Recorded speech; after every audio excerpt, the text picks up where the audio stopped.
Hey, folks, pretty excited about this episode. GND 21 upcoming. Stay tuned for Heidi McKillop. We discuss her documentary, Generation Green. And again, this episode's sponsor, many thanks to Lone Star Directional Drilling.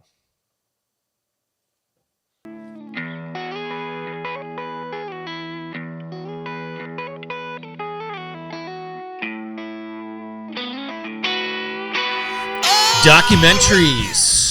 That will be the rabbit hole today, and had a little hiatus for Great Northern Discussions. I was a traveling Matt and bouncing around and having some fun. So finally get to be back into the studio, and really excited for this next guest. I do have a little clip, but she's a documentarian and the president and CEO over at ASN Productions, Heidi McKillop. Welcome. Thank you. Thank you for having me. Really excited to be here. Yeah, good. No, it's we're super pumped to have you.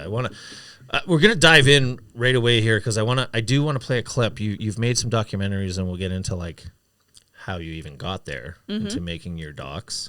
But Heidi, you extended me an invite to come and watch your film. I took full advantage of it at the pre-screen at the Thank you for coming. Yeah, thanks for having me. And that was at the Plaza Theater. And a shout out to Fatima Dabrowski. She, her and her husband own they own the theater. I coached their daughter. So small world. Small world. Yeah. When I was there that night, I looked for them, but they weren't in there that night. But anyway, I wanted to show a quick clip on what we're getting into the doc, and then we'll yap on. So what do we got here? What are the social consequences of renewable energy? Are there concealed costs associated with wind and solar energy? From habitat destruction to the exploitation of communities, we must confront the global adverse aspects of wind and solar energy. Advocate for transparency, accountability, and sustainability in the renewable energy sector.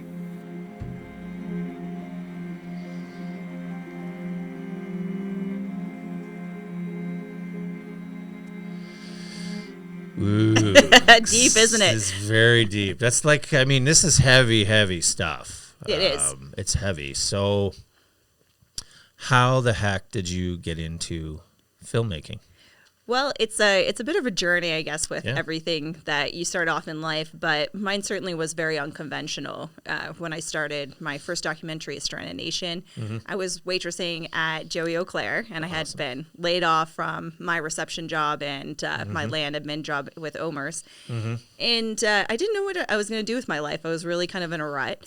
And I realized when I started to listen to all of my customers coming in, how much there was a storyline there that just kept popping up in my head. And of course, when you're not waitressing, I just basically watch documentaries all the time. I've always been a nerd in that world. Yeah. And I realized, I said, gosh, like someone needs to be doing a documentary. Like this is a story. Like people are really hurting out here.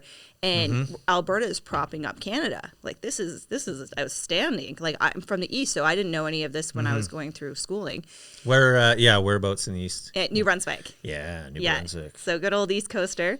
And when you go through that process, and I started to pitch the idea to a couple oil and gas companies. Of course, no one knew who I was. No one knew me as a filmmaker, so they were like, "Absolutely not. We're not giving you money." So, yeah, fair enough. Yeah, how are you filming this? What do you have? You just got your camera phone, or what? Yeah, how's this going to work? Well, exactly. And I really didn't have a plan. I just knew we needed a budget to start. And I knew I wanted it to be a quality as best as I could put out because, you know, if we're going to be putting out a film, then you much rather do it right than do it half-assed the whole way, right? Yeah, you want to nail it out of the park. Exactly. So we really tried to put that in perspective, like, you know, when I was starting to formulate the idea. Anyway, so what was really cool about it is I ended up meeting a whole bunch of people from Mag Energy that were the CEO and board members and VPs, and they really were an amazing support system. They're still my mentors today. Are they? Yeah. Oh, okay. Yeah, I wouldn't have known that for sure. Yeah. And Mag Energy, for the people, they're a heavy player in the oil sands only in the oil sands, really, Meg Energy. And I don't know who's the president over there. I don't know. I'm not sure anymore, but it was Bill McCaffrey. He's the guy that founded it, and he's since retired. Okay.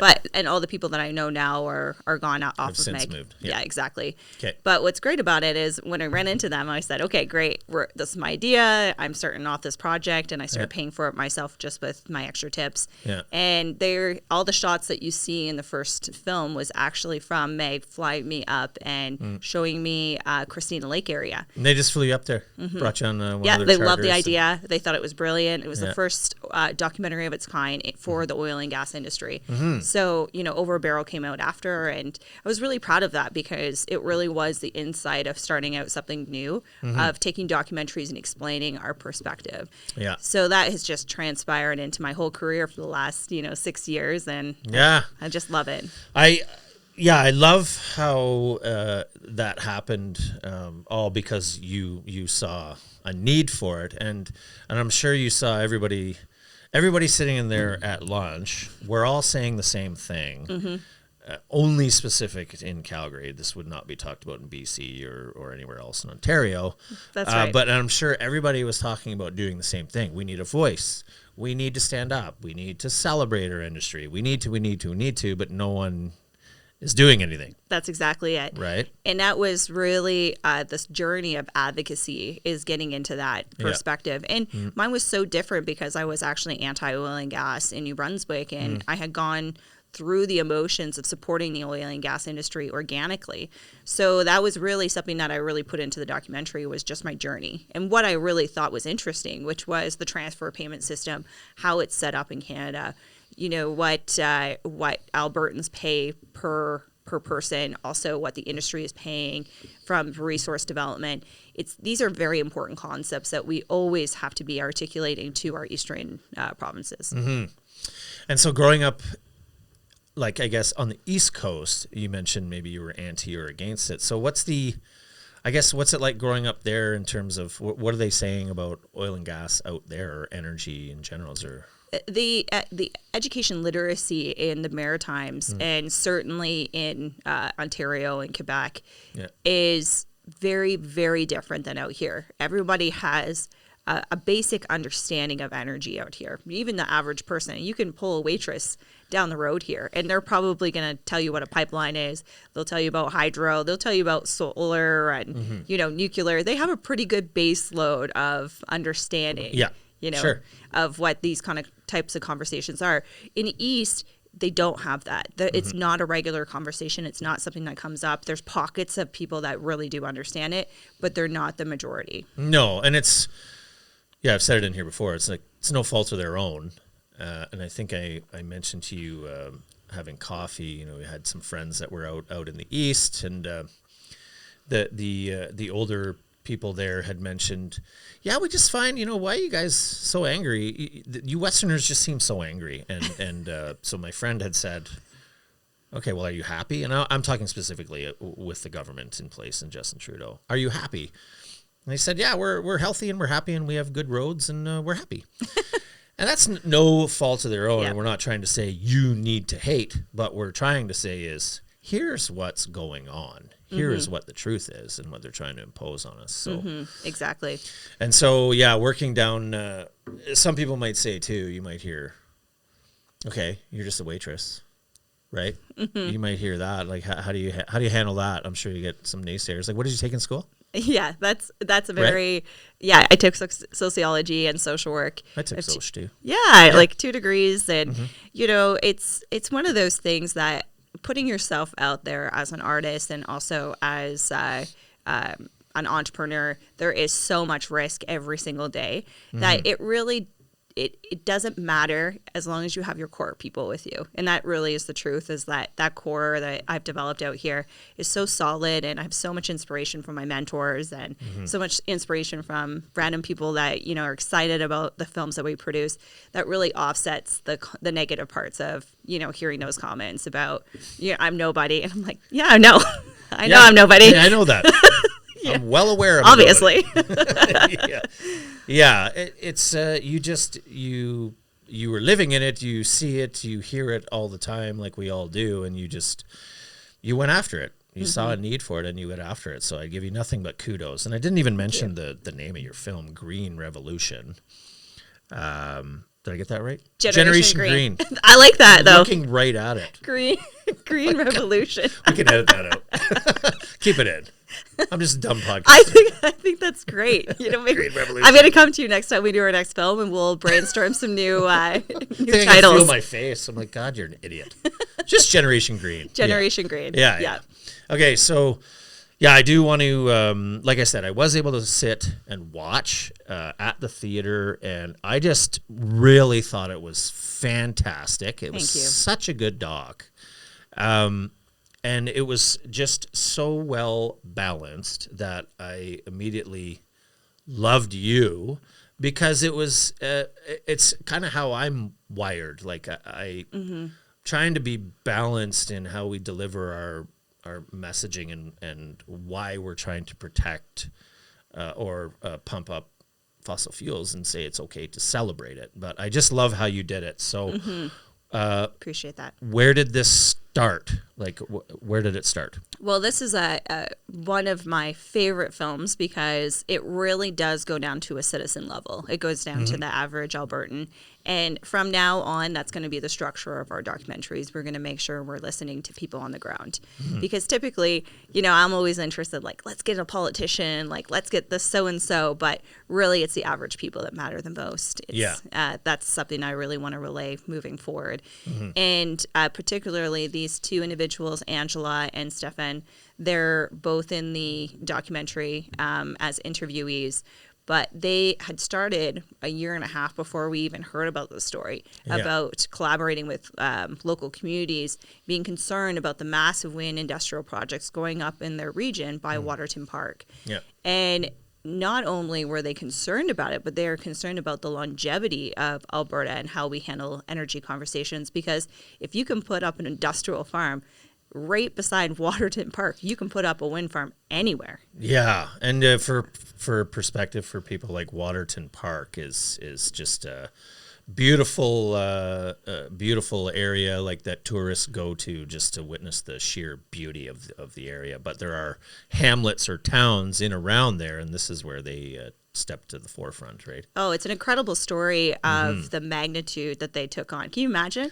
They took on Trans Alta. Right. And Trans Alta is a huge company now. They've got, resources, they've got lawyers, they've got everything. And these small little town people literally collaborated and did town hall meetings, did the old-fashioned way, and just fought as hard as they could to make sure that this preserved land up there, which is one of the only untouched grasslands in Alberta, that it's preserved for generations to come. Yeah, and I do like the fact that you, in the doc, you also pull in, I think, so Brad Hayes, who is a consulting firm that do a lot of renewable projects, but you also had, that company's name was Zeno. Yep. Right? Zeno, yep. Zeno Renewables. Zeno Renewables, they're into solar panels. That's right. I do like that you had them in the doc just to discuss, because that's their business. Totally. And so when you went down this path, you're just looking for answers. And is this viable? And so how were those guys when you spoke? Were they open, or was it hard to find people to speak from that side? Well, ironically, I've actually known those two entrepreneurs since they started their company. From the Zeno? Yep. And no way. Guess where I met them? Joey O'Clair. Joey's. I was waitressing one night. There you go. And they knew about my first documentary, and they were all, obviously, we were kind of starting out entrepreneurials, chatting and just basically, what are the obstacles you're facing? How do you get funding? Just the basic things like that. Yeah. But it was amazing because I just kept in touch with them on LinkedIn over the years, and we've known each other in that space. But it was challenging. I know that they took a great risk to come on because we were obviously addressing quite a bit of issues with their industry. And I really have a lot of respect for them, because not only did they do that, but they stepped up and showed us the shop. They showed us, a lot of their business and how it functions. I really appreciate that from a documentarian point of view, because without them, it wouldn't have been balanced. Yeah. We wouldn't have had that perspective. So it was important. And that was important to you, I'm sure. Yeah, Very. Having both sides. Yeah. And it does come through in the documentary. You're not just trying to hammer on, you're just looking for answers and is this going to work? Well, and I think that journalists and documentarians aren't doing that anymore. They don't have this like inquisitive part of their minds that they're allowed to go out and research. I'm sure a lot of people would want to, but they're really guarded by a lot of the bureaucracy in their companies. And I really want to stress moving forward, like, this is going to be the style we're going to be presenting. This is going to be what you're going to expect moving forward from our team. Yeah. And hopefully we're going to get more investigative and get, more juicier stuff, and we're going to dive right in, because this is something that I think we're really lacking, is that accountability in our culture right now. Yeah. No. I agree with you big time. So you, leading up to it, I guess I'm going to get into more. I want to get into more parts from the documentary, but so how long did this take, the entire process, just the investigative portion and putting together all that footage? How long was that? Well, this is actually a very quick documentary. We started filming in January, and then we produced it and had our, in June? Oh, wow. Yeah. So awesome. Very fast. You got it up very fast. Yeah. But you just hit the road and hopped in the truck. And that's exactly it. We were just zipping around, Devin and I, all through southern Alberta, and chatting with people and door knocking and getting a good idea of what's happening in their communities. Okay. And you got hooked up a couple of key pieces in there. Stefan, I don't know how to say his last name, Blum? Yeah, Bloom. Yeah, Bloom, Stefan Bloom, and the other counterpart that he worked with. Angela. Angela Tabak. Yeah. Okay.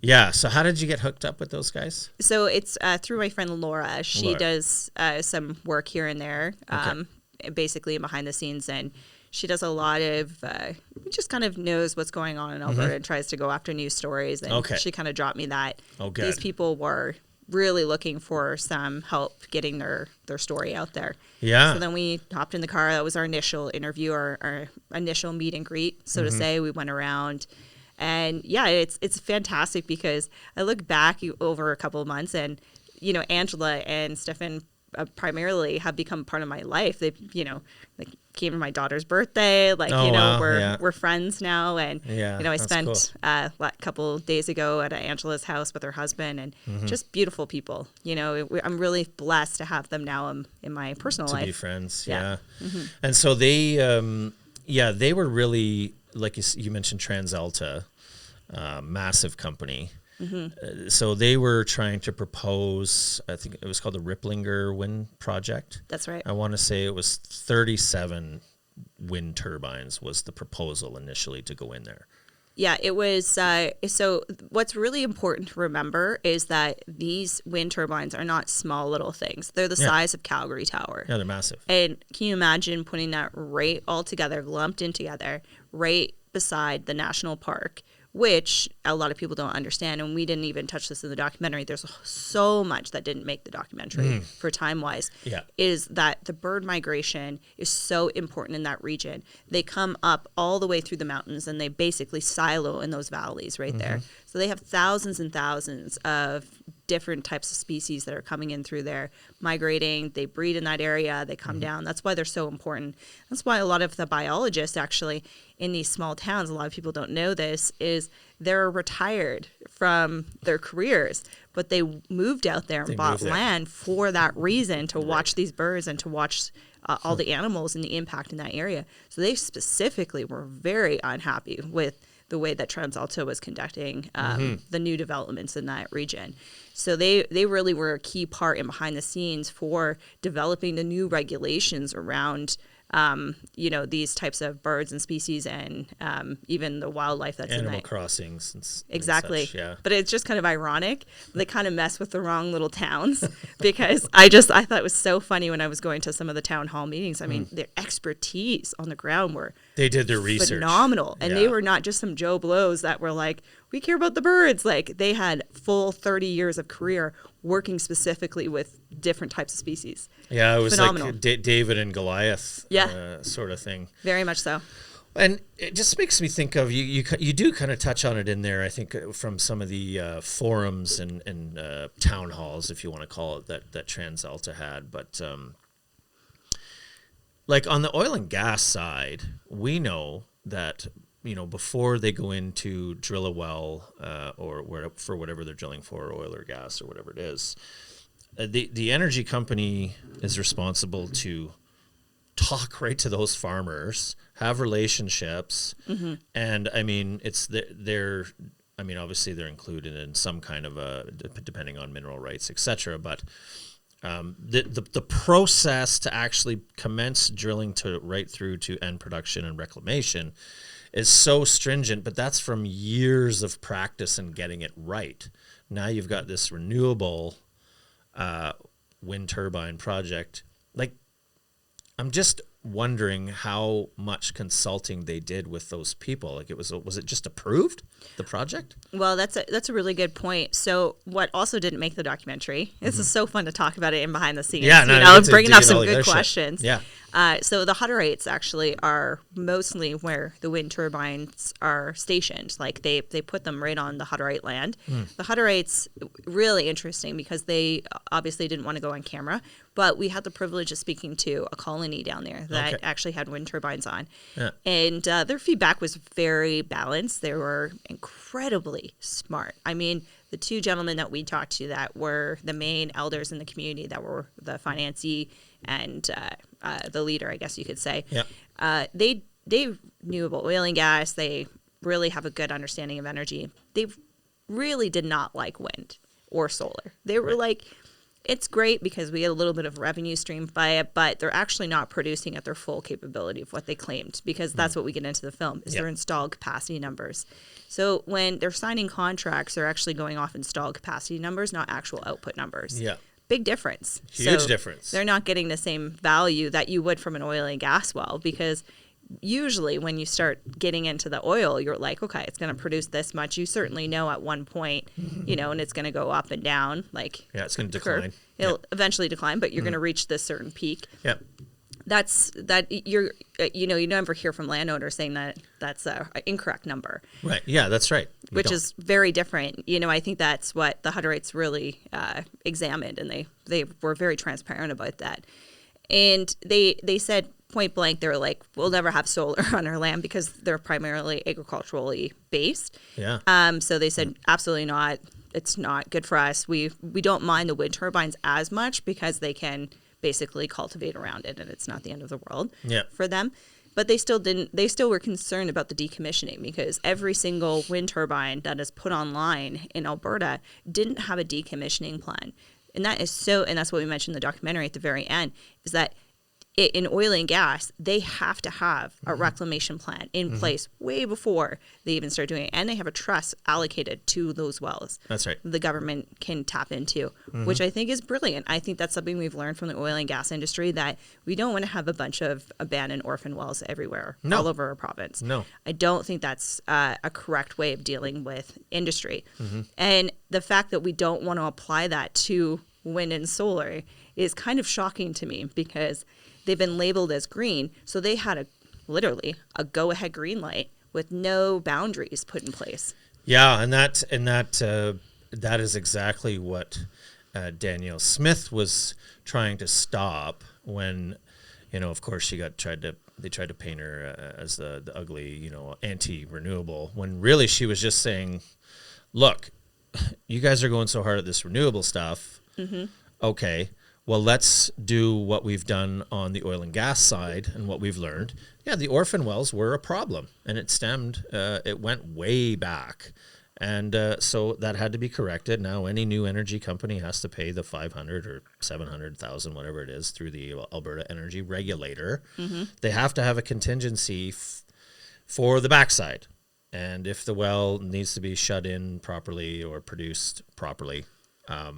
So they're just trying to have that on the back end for these panels or the renewable projects. If you're going to go there, you better have your contingency for the back end, which is 20 to 25 years, the lifespan. Right? Absolutely. I mean, the fact that I've read so many articles from mainstream media and from a lot of these different journalists arguing about this and saying, you know, because, for instance, take a prime example for myself, that I love oil and gas and obviously have been involved with advocacy for quite some time now, that because I'm pro oil and gas, I'm anti renewables.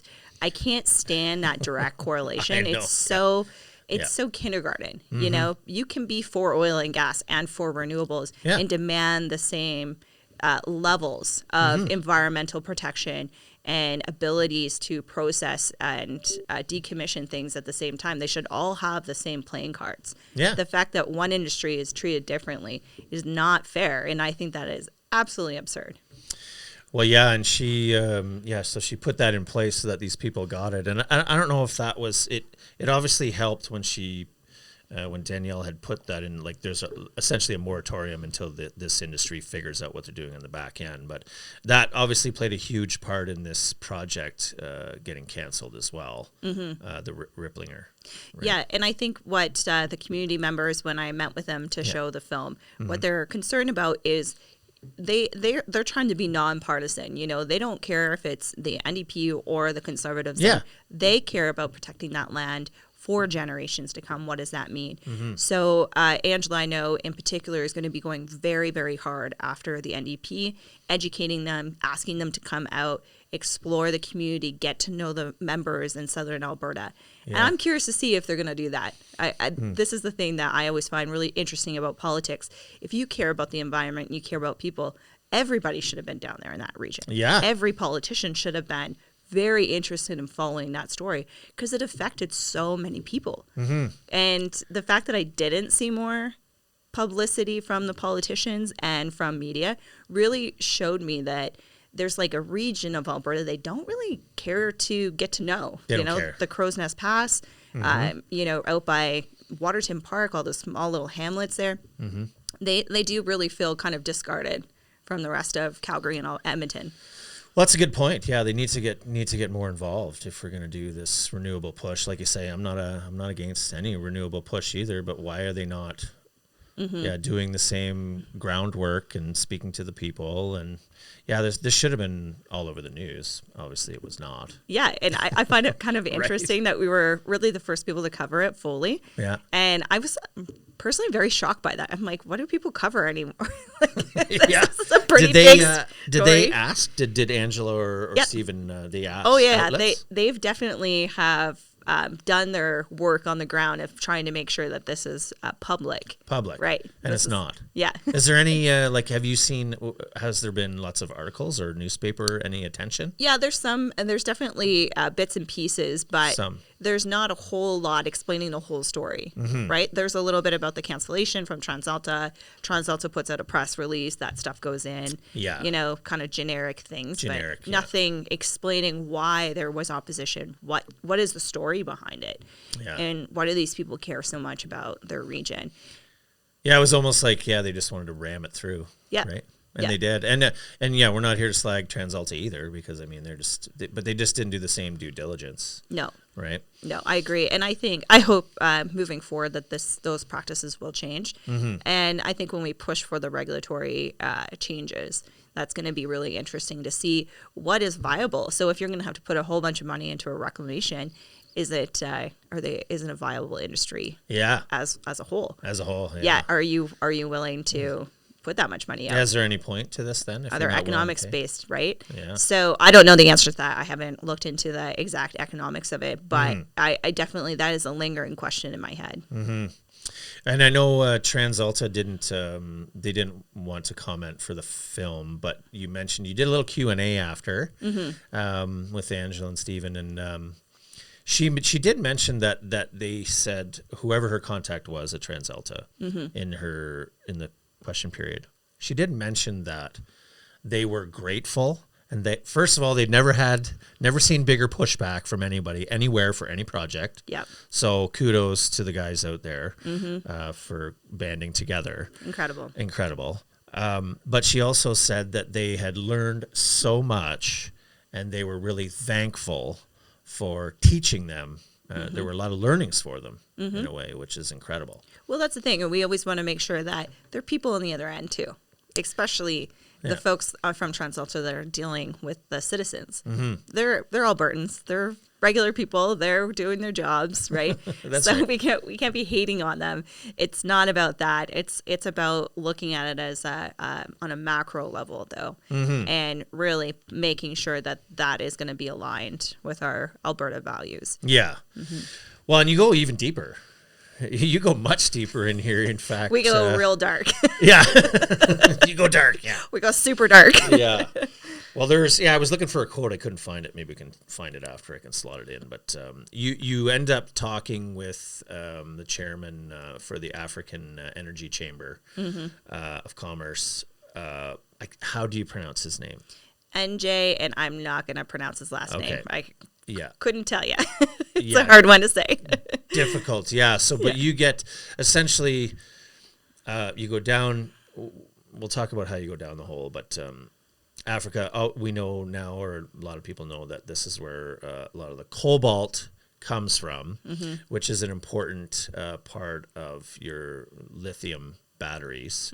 It's the major ingredient that they got to have, and so you end up having really, really good discussions with him. And I wanted to show a clip real quick. AJ, if you could fire that one up.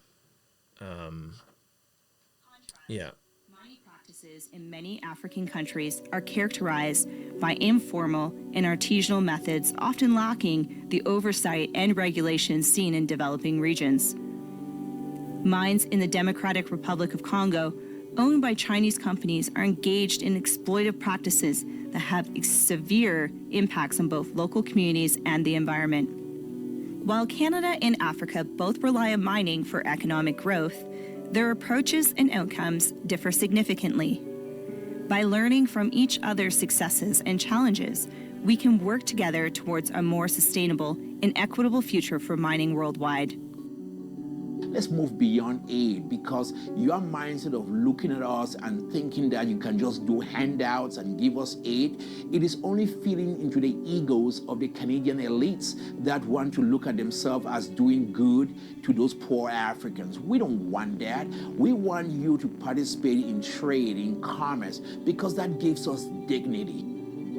Yeah, the disposal that's good, and AJ. decommissioning of Lots to pull out of just that little clip. So powerful. So how did you get connected with, say his name again? NJ. NJ. Yeah. Okay. How did you get connected with NJ? So my really good friend, Terry Edom, he writes for the BOE Report. Okay. Yeah. Yep. Great journalist. Amazing. I lean on him heavily when it comes to the basic put together of the film, and anything that I really do writing, I run it past him and get his articulation on it, because he can find mistakes, he can point things out, and he just has a great base understanding of everything. But he knows NJ through his writing, so he's written quite a bit about the Africa relationship with Canada, and it's an extraordinary story. I mean, NJ, what we don't see is his full interview, which is about 30 minutes on raw footage. Oh, wow. The whole thing I could have used. I'd love to see that. It's so good. Yeah, I'll send it over to you. That'd it's be great. The most powerful interview I've ever done. Yeah. I just, I'm really thankful that he came on and he, was willing to participate in the documentary, because he brings up so many points that I was trying to articulate, and he just said it, and I was like, oh my gosh, yes. This guy is exactly what's going on. Human quote machine. Yeah, right? that's exactly what it was. Okay, and so, what did you, I guess, extract from him? Well, I think the most important part, I mean, I guess he said a line in his raw footage, which was really interesting, is that they used to look at Canada as the front runners for mining and for oil and gas development, and any kind of industrial development because of our human rights standards and our environmental protection regulations that we have here in Canada. And he said the fact that Canadians don't see that makes them disrespect us more. Because that is the key, is that we are so privileged here. We don't understand our own privilege. And that is something that bothers me right to my core, my very, very core. That is why I'm so passionate about educating people in this subject, because it is true. When you travel to another country and you come back to Canada, you're like, gosh, it's so beautiful here. It's, we got it pretty good. We do. And we have a lot of problems internally. You know, we're like a typical family. We're fighting all the time. Yeah. But we do have democracy. You know, we really do have human rights differences. I can speak as a journalist and not be arrested and killed. Yeah. This is what happens in China. Unless you're at Rebel News. They like to arrest those guys. Yeah, exactly. That's true. Good point there. Yeah. But it's, you know, I'm not saying that we don't have our own issues here that we're fighting for, but it's really, really crazy when I think about it in that relationship perspective from NJ. And when he says that they've basically followed our Indigenous relationships and how we've handled some of those conversations with oil and gas, they're taking some of those practices and applying them in certain regions in Africa. Yeah. So these are, again, extremely important cross comparisons, as you can see in the documentary. I wanted that to be the hardest hitting point and change in the documentary. Is let's show some children literally extracting cobalt and shifting water out. This is what they're doing.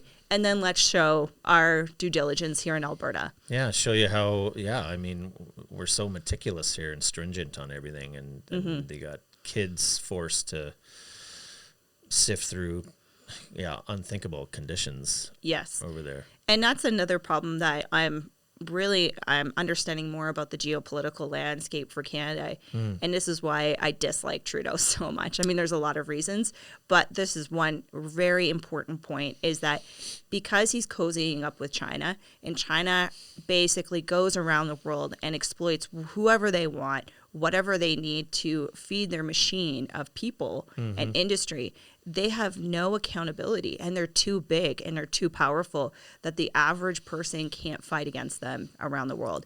That's a scary thought, and that's what's happening in the Congo, is that basically these Chinese-owned companies are so powerful, they're giving people work because that's what they need, and they're desperate for any kind of industry to come in.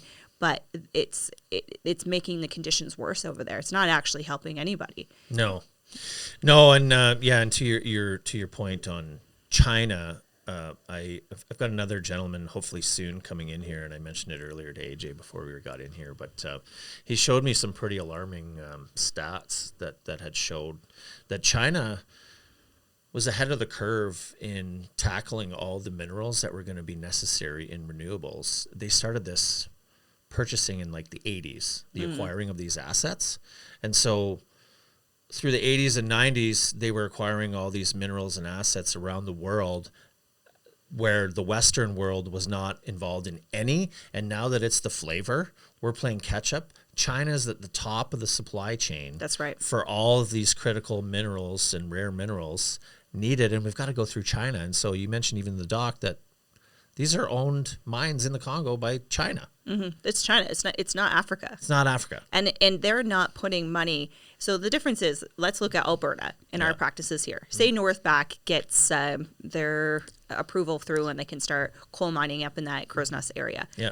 Jobs are local. Money gets retained in the community. They have so much stuff that is put in place where money goes back into building whatever the community needs, whether it's like a rec center, blah, blah, blah, swimming pool, right? Yeah. That does not happen in Africa. No. Let me tell you right now, they are not building roads. They are not building hospitals. They are not building schools. None of that money is retained back in the community. And that's what that's what his fight is. Can you imagine taking on a continent issue? I mean, not just a country, a continent. It's insane what that man and their African Energy Chamber is up against. Yeah. They are playing a very hard game right now.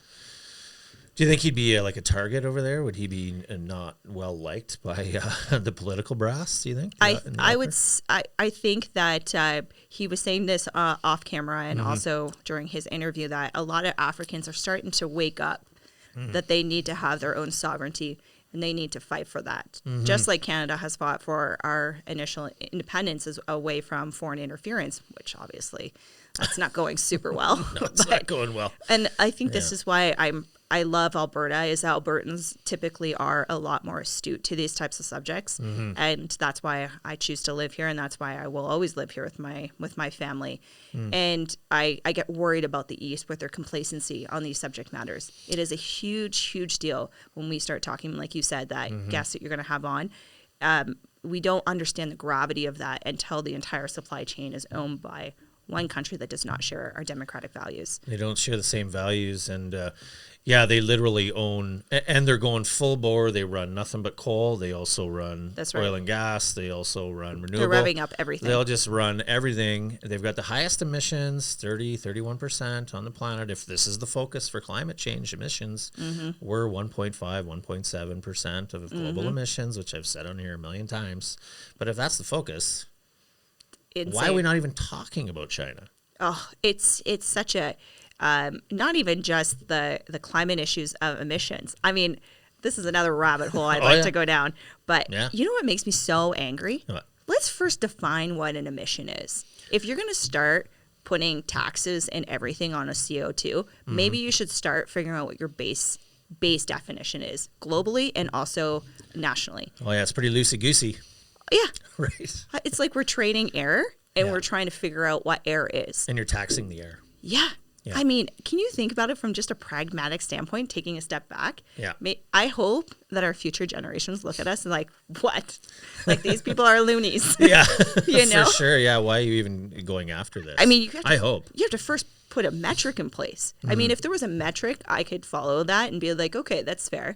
Everyone's on the same page. Everyone's kind of doing this. Yeah. We have no metric. We're all just, everybody has a different definition. Everyone has saying this is this. They're making up rules as they go. It's absolutely absurd. It's not about protecting the environment anymore, and that's what bothers me. I love the idea of making sure that we're putting regulations in place for the environment. I'm a country girl. I love the earth. I love animals. This is something that I want our kids to have in their future, is to have that prosperity that we've experienced. There is no doubt that best practices are the way to go for industry. We need to be putting pressure on that. Love that concept. Anything outside of that is so ridiculous to me. It is ridiculous. Yeah. I'm so with you. Part of the reason why I love talking and meeting interesting people too, but a part of I do want to try to just educate and get some messaging out, because I fear that next gen, they're being so indoctrinated. I go through it with my daughter, even just with books that she brings home from school. And I remember reading this one book, and it's about a tribe on some beautiful land, but there's a big evil black snake. There's a big evil black snake that keeps coming to attack the community. And as I'm getting through this book, I realize the black snake is a pipeline. Stop. The black snake's a pipeline. Stop. And it is ruining the indigenous land, right? No. So it's like a double whammy. I remember going, okay, now I read the book because it doesn't say that, but you know what it is by the end. Stop. So I worry about them, our kids, because they're being insane. It's no fault of their own either. Absolutely. Like, oil bad, killing the planet. Okay. Bad. The planet's dying. Okay, we got to do something, because they don't care about that stuff. They're just going to, whatever we feed them, they're going to believe. Yeah, it drives me insane. Oh, that's going to break my heart. I mean, I'll tell you right now, my daughter hits school time. Yeah, I know. I apologize to all the future teachers and all the board members. Yeah. I will be involved from point A to point B. Yeah. Like I me promise too. to be involved, and I'm going to be volunteering. I'm going to be probably on some kind of board. Yeah, we're going to be the kooky parents pulling their. I got some buddies that have pulled kids out of class, or like told their teachers, like, drilling for oil and gas that the world needs is not killing the planet. You're misled here. Yes. And stop teaching that it is. Yeah, it's maddening. Well, and I think we have to, if you're going to present a very extreme point of view, you got to show all sides. And that's the most important part, is that you got to let kids be able to make their decisions. And we obviously know the school system is not set up for that, because it is being indoctrinated by activists primarily that are funded from China and Russia and different countries. And people need to wake up to that. It's been a long time that this has been happening. And we do sound like quackos when we say this, but it's true. There is a lot of proof out there that they have intentionally done this to separate the wealth of Canada and the United States. They do not want to see us prosper. They do not want to see an alliance between Canada and the United States that is functional. No. They want to see us divided. And that is something that I'm so passionate about. Like, we have to make sure that we're creating an energy alliance with the United States, because we share the same democratic values. We have family down there. We have friends down there. You know, we've got a ton of synergy that happens between Canada and the United States. That is someone that I hope that we can level the energy playing field with, because if in a time of crisis, we will lean on the United States. We will lean on them for sure. And speaking of the United States, I was just down, and I might have told you prior, I was down at the oil show. Yeah, you're saying that. North Dakota. Okay, we have to go together. That would be so fun. I'm telling you, like, the theme of the weekend was America. You know, we would always say, America, fuck yeah. You know, because it was just so big, so over the top. There were booths. One booth had gold-plated guns, just because. Not even selling them, just there. They're absolutely hilarious. Show. They're hilarious. Yeah, okay. Some of them are pretty far right, whatever. But this conference was incredible, and I did want to mention it because I also there was a gentleman who spoke. He was the CEO of Liberty Energy. His name's Chris Wright, and he's a former tech entrepreneur guru turned oil and gas CEO of Liberty Energy, and he actually wrote an entire book which is called Bettering Human Lives. Oh, look at that. And it's so I can lend this to you, but they have undertaken Liberty Energy. The project is called Bettering Human Lives, and it's providing a third of the world lives in poverty. And he's made it their mission to provide people the necessary cooking essentials, meaning natural gas, to get them off of wood, coal, and dung. That's right. Burning. Yeah. And so they provide them, literally suggesting that energy is life. It is life. Celebrate it. And so we're going to go try to tackle renewable and let's go green here, but yet we're going to leave the rest of the world behind in poverty when they haven't even got the necessary energy to begin with. Well, and this is the argument from the other side, which I find very interesting, because they'll say, let's skip the whole natural gas and coal and blah, blah, blah, and put a solar panel on these people's houses. Yeah. I'm like, okay, so even if they were to access a solar panel, what happens when it's raining? What happens when it's not performing? And also, as you saw in the film, there's a lot that goes into a solar panel usage. There's a lot of infrastructure that has to go into a home that they don't have. Nope. So you're looking at a high cost. That's to start. You're looking at inefficiencies that it's not going to perform 24 hours, 7 days a week. Yeah. Which is, you can't tell a family, oh, sorry, you can't eat today. That's not the way it works. You know, and especially too, say, let's take something basic like electricity for a refrigerator, which folks do not have. But if they did have it, that would have changed their family lifestyle, because they could refrigerate food, blah, blah, blah. If your refrigerator can't operate 24/7, what happens? Your food goes bad. So what are you doing there? You know, this is the human cost of what we're trying to get across. And when you talk about the solar panels, who's going to get rid of them once they're not working anymore? Well, they're not recyclable. That's right? it. And that's the thing with the wind turbines. There's a couple other pieces in the doc. I wanted to talk about, well, since we were talking about panels, let's talk about that first, because we ran through Stephen's house. Am I saying his name right? Stefan, yeah. Okay, I said Stefan, and then I thought you said it doesn't matter. It's okay, because, you know, they're Germans. Yeah, they're German. They don't care. Call me whatever you want. No, but yeah, we went through his his barn and his power there. Great. which was great because he detailed specifically how the panels work and running off the generator. So maybe talk a bit about that experience and what you discovered there and talking about the panels. Yeah, so the backup to the backup. The backup to the backup. My favorite part. I love that line. I will say it forever. The backup to the backup. He has solar panels because they live off grid. He has to have a diesel generator to help basically the batteries, fill the batteries up. Yeah. Right? Yeah. And then if that doesn't work, he also has another backup, which is obviously oil and gas. Yeah. So I find that hilarious. It's so hypocritical. But we shouldn't be laughing because it's just the truth. It's a privilege. It's just the truth. This is what I'm going to say. It's a privilege to have solar panels on your house. Yeah. I do like the concept because you're using direct energy in your house. It actually makes a lot more sense. It makes total sense. When you start putting them in a field, an agricultural field, and then you're building transmission lines and you'll have all that lost energy going to your city centers, stupid. It's absolutely stupid. And I think what they need to start focusing on is like, sure, every single person in the city, if you want to put solar panels on your roof, do it. It sounds like, what you discovered was, it has a bigger impact in residential. Yeah. Better Absolutely. usage in the city. Yeah. When you start putting the energy burden to country folks, they're not going to like it because they don't need the energy in their townships.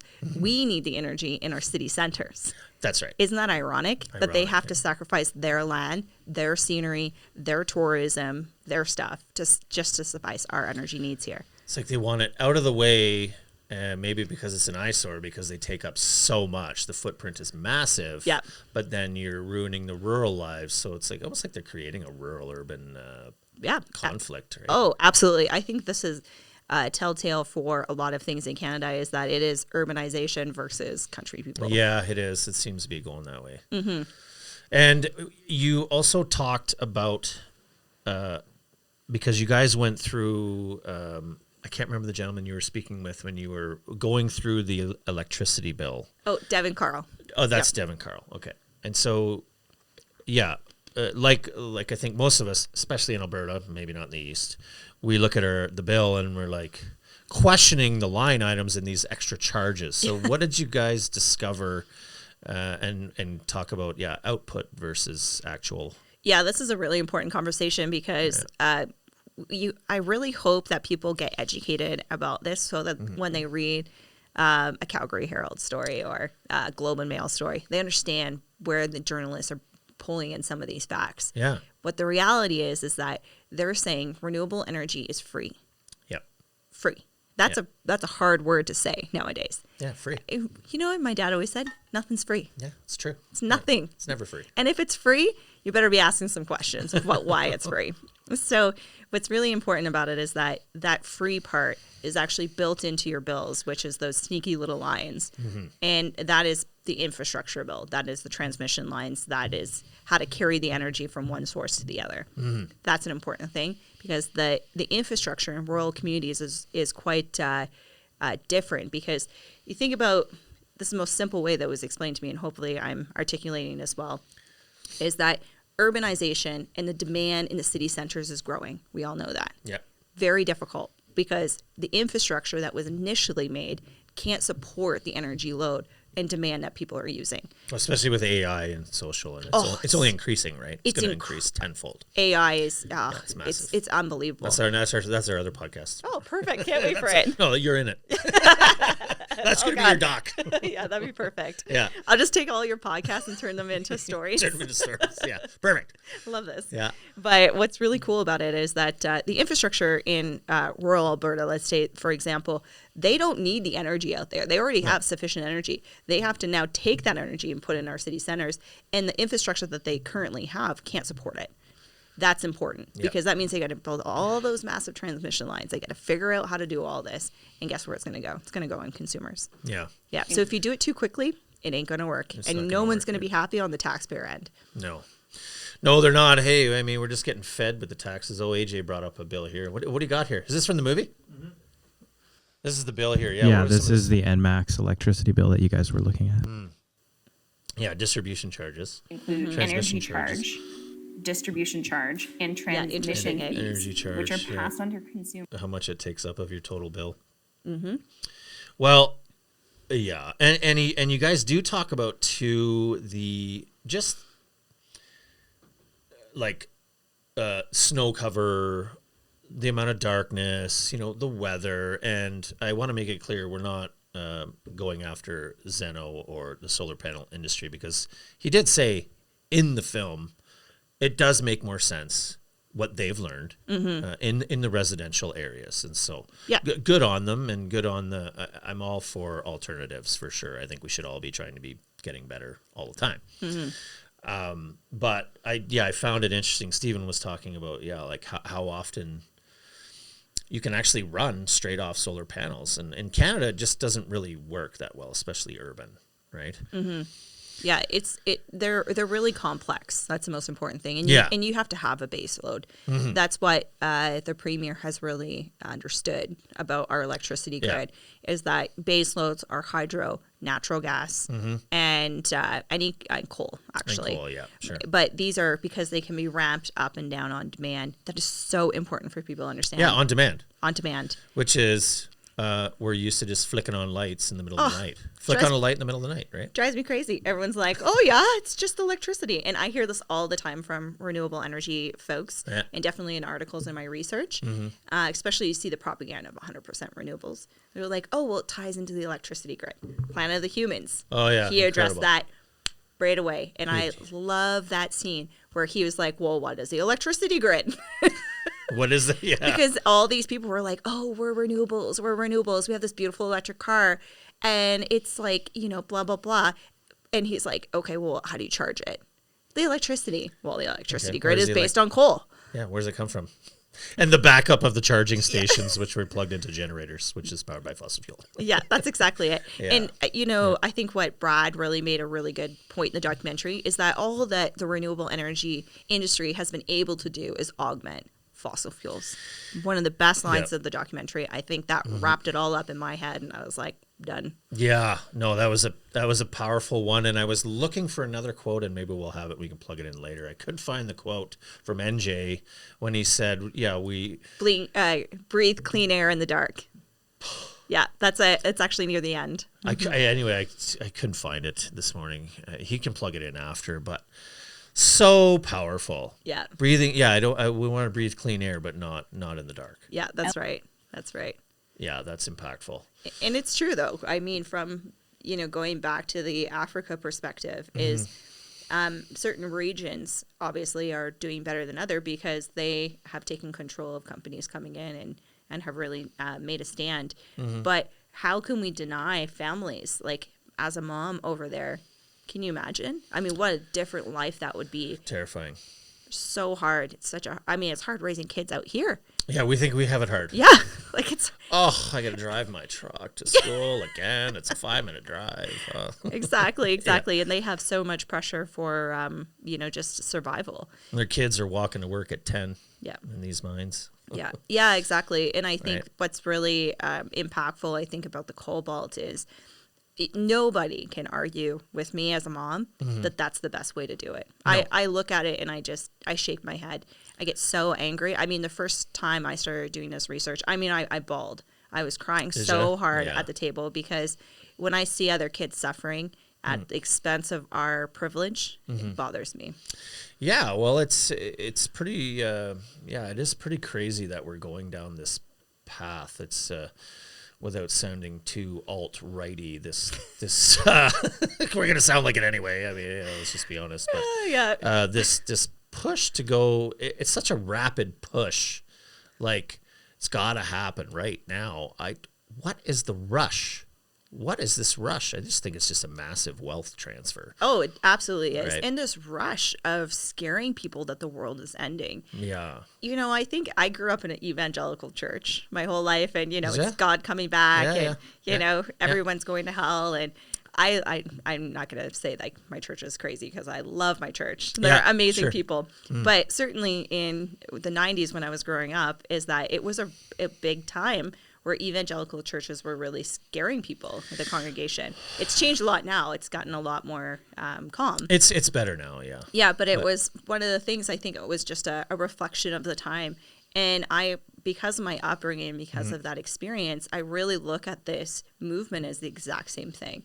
It is just scaring people into submission without having any logical facts in behind the scenes, and taking a second and saying, hey, well, if we do this steady and we do it right, then yeah, we can protect the environment. Yes, we can do things better. But rushing it, as you can see with the renewable energy, that is a perfect example that you are destroying ecosystems around the world. For what? Just to go green. Just to go green. So important. Well, yeah, and you mentioned, I don't know how I got to thinking this, but you mentioned like your evangelical upbringing. I've never given my stance on climate change in here. I think people could assume, but I've never actually given mine. I've asked people how they feel about, climate change and things like that. And so now I'm thinking of religion, and here's my actual stance on climate change.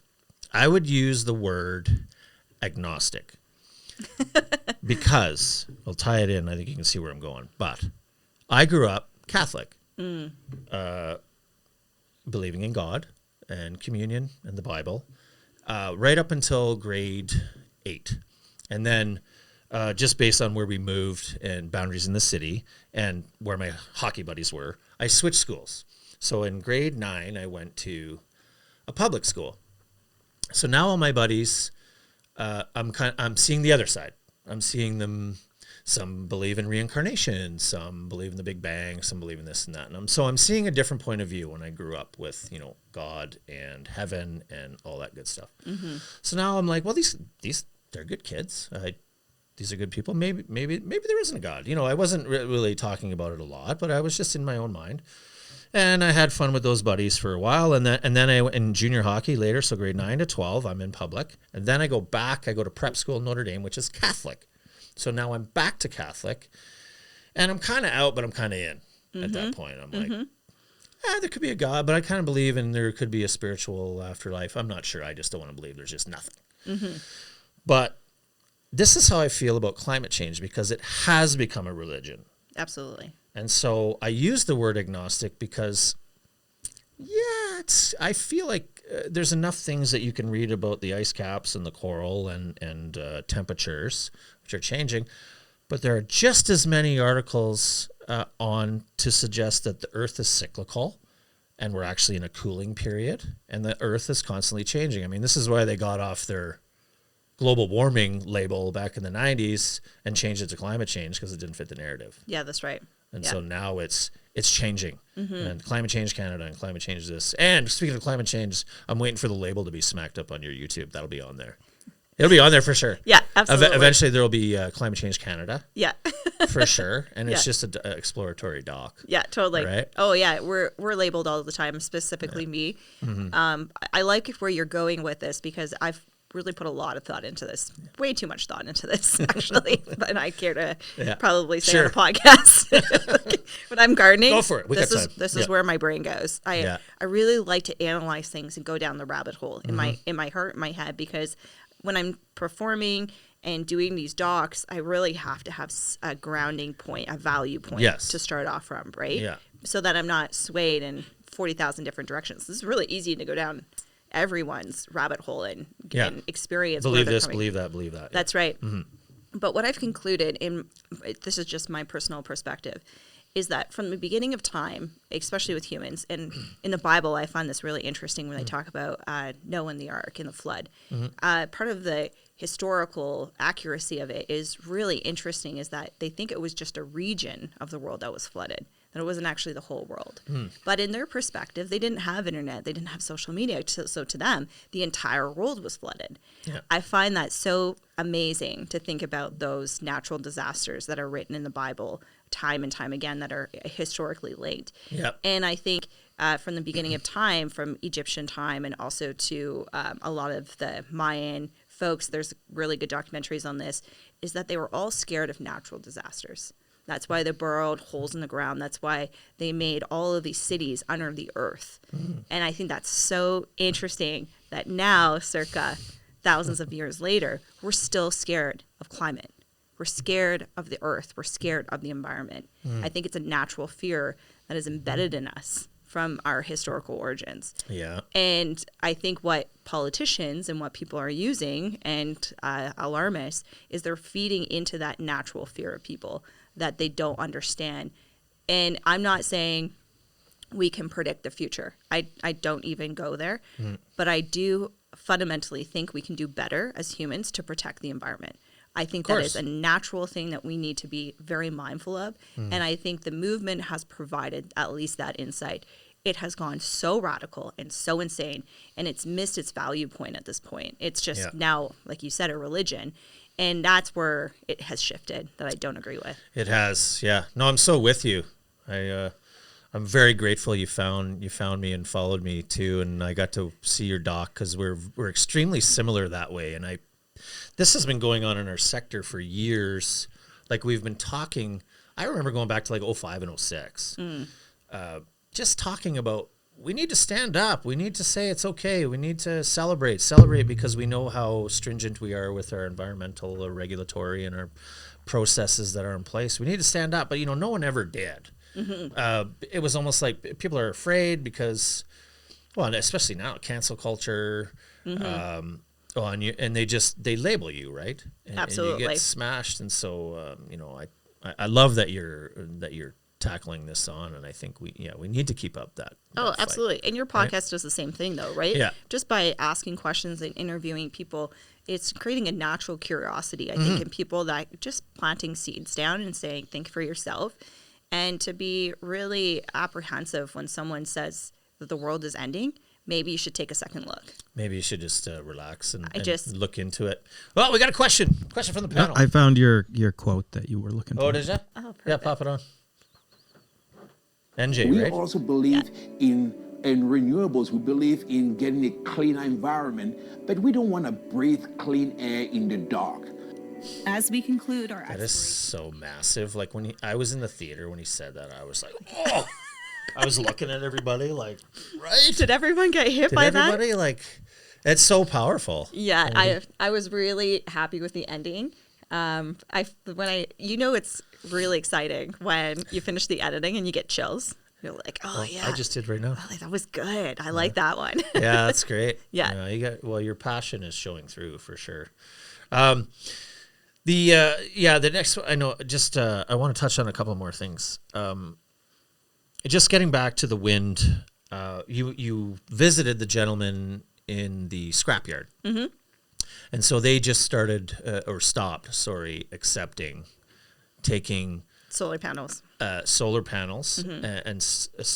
wasn't there and wind? Yeah, as that's well? right. Sorry, they don't accept solar at all. They don't accept solar. Yeah, and then they stopped accepting the blades and the bases, which are fiberglass. Yeah, so not recyclable. No.